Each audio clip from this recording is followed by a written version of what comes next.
Brahmachari, and I'm in the Children's Bookshop in Muswell Hill being interviewed by the lovely Sanchita, and I am so delighted to be part of the Festival of the Girl.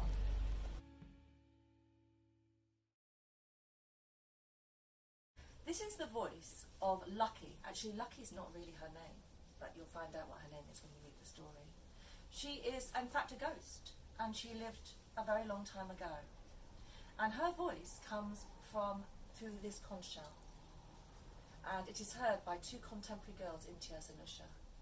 And Imtiaz, at this moment, is listening to these words.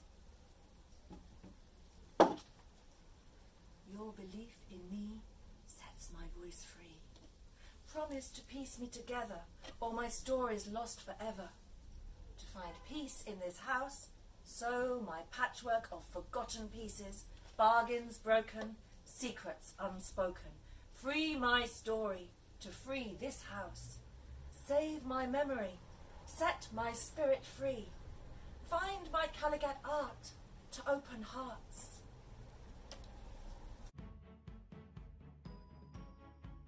Okay, so my story is set today, and it's set in a house in Hackney, an actual real house in King Edward Road in Hackney.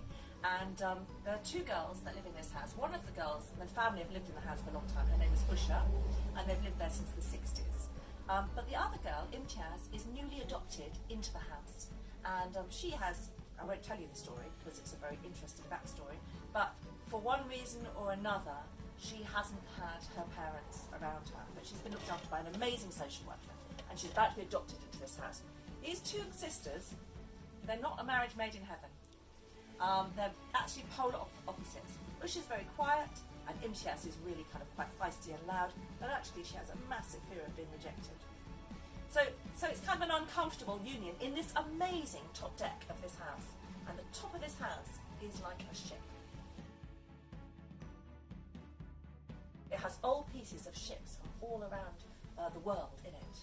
So Imtiaz comes into this house, and Usha doesn't really want her to touch any of her things, especially as her dear grandmother has just died. But Imtiaz finds this shell, and she listens into this shell, and she thinks, that's very strange, I can't even hear the sea in the shell. And then she goes inside, and she rummages around, and she finds that it's actually been blocked by a handkerchief, and she thinks, that's weird, why would you block the sound in the shell? And she finds a handkerchief, and on this handkerchief she finds a pomegranate embroidered, and a name, Lucky. And as soon as she finds this, she listens again in the conch, and she hears that woman speaking to her that I just read to you. So this woman is an ayah. She discovers, and she doesn't know what an ayah is either, but she discovers that ayahs were the nursemaids or nannies that used to look after the children of the British during imperial times in India. And they would come and they would travel back and to a long, long journey by ship. And they would bring these children that they looked after, who they loved, and the children loved them. Sometimes these nannies, they didn't get their passage home paid for them, and so they would get abandoned.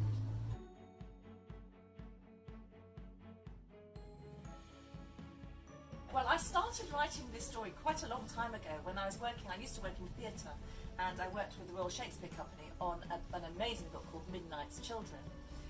I was sort of interviewing older people about their memories of partition, a moment in history. And there were older people, and some of them had dementia. And one of the ladies was saying, don't forget the ayahs, don't forget to tell the story of the ayahs. And the lady who was caring for these elderly people was saying, no, Sita's not asking you about the ayahs, she's asking people about partition. But of course, being a writer, I was listening to this lady, and I was thinking, well, I don't know anything about the ayahs, apart from what I read in The Secret Garden or The Little Princess. And then those characters weren't even really part of the story. So I thought, I want to write a story about the ayahs. So when I'm writing, I kind of set off and I think, I'm going to write a story about these Indian ayah women that aren't really told about in history. And I start to write, and then I discover all of these other people too in the story. So it's kind of like a process of stitching things together for me. And the way that I do it is I think about objects, and I think about which characters have which objects. Now, Lucky the Ayah brought this conch from India in the 1920s, and it belonged to a friend of hers, and I can't tell you what it is because that's part of the history of the story. But the objects in my stories are really the key to piecing together the history. So the conch shell is one of these objects that's really, really important and allows Imtiaz and Usha, these two contemporary girls, to start to listen and hear this history. And then you'll see on my desk, I've always got all of these things around me when I'm talking about my books. It's actually my childhood doll that actually I brought from India. And I think when I was a child, I did find it slightly spooky, which is why I kind of associate it with the ghost story. Anyway, I've dressed the doll up in a kind of white sari because the ayahs were often widows, and so they wore white saris. And this doll is also a key in the story. So as Imtiaz and Usha listen to Lucky's voice in the conch, as they believe in her, her story and her voice comes closer and closer and closer as they start to fill in her patchwork pieces. And their quest, and it really is a history quest, because she won't give them all the information at the same time, because she wants something too. And again, I'm not going to tell you what she wants, but she wants them to piece together the story before she'll give them all of the information. Because she doesn't really trust people to tell her story in history. So her quest takes her to places like the Victoria and Albert Museum. It takes them to their local library. It takes them on a barge, and it takes them to an elderly people's care home, which is quite funny because remember where I told you that I first heard about the ayahs?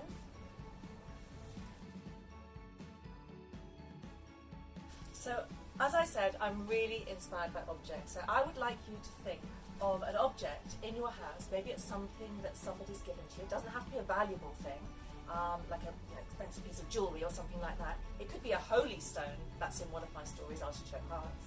It could be a shell, it could be a doll, it could be a handkerchief that you find. And this object contains a history. What I would like you to do is to write a story about the history of the object.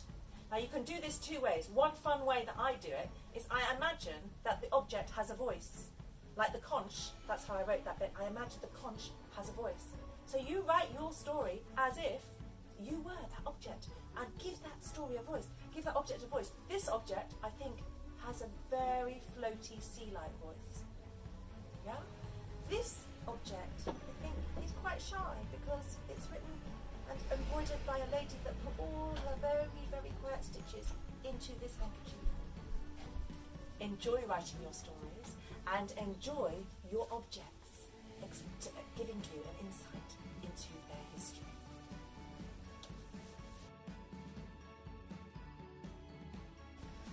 What I was really thinking when I really started to love, because what I do when I read stories is I kind of fall in love with the characters, and there are so many women characters in this story that I fall in love with that I wasn't expecting to meet. And one of the women is Gladys, who used to clean the House of Ayahs. And so she would have been one of the women, working class women, who would have really known Lucky, my character. And I thought, when do you ever get to hear about these stories of these amazing women in history? Oh, history, her story.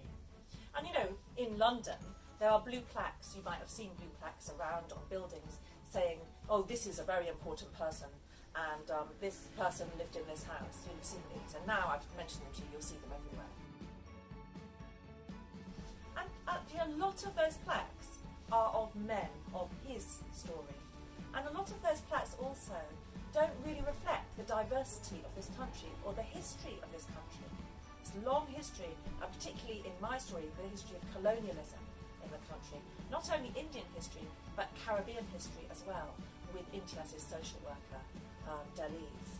And so I thought, what about actually the Ayah's home?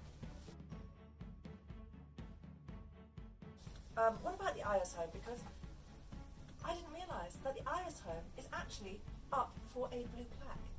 That the amazing Farhana Mahmoodji, and go on Instagram and find out her site, at Ayah's home.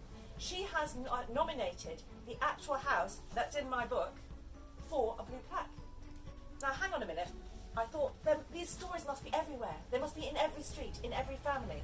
So there's this fantastic Blue Plaque project that Hachette have put out into the world. And you can go on site and you can contribute to it. And you can explore in your own street stories of people that you think deserve a Blue Plaque. And you can send these in to Hachette, you can send these in to the Day of the Girl, and we can kind of really start spreading. Who knows? One of them, the suggestions, might actually end up being a Blue Plaque on a real house and celebrating the life of a woman, maybe an ordinary woman, like Lucky in my story, or Gladys, the cleaner in the house. These people really need to be talked about in history. Her story,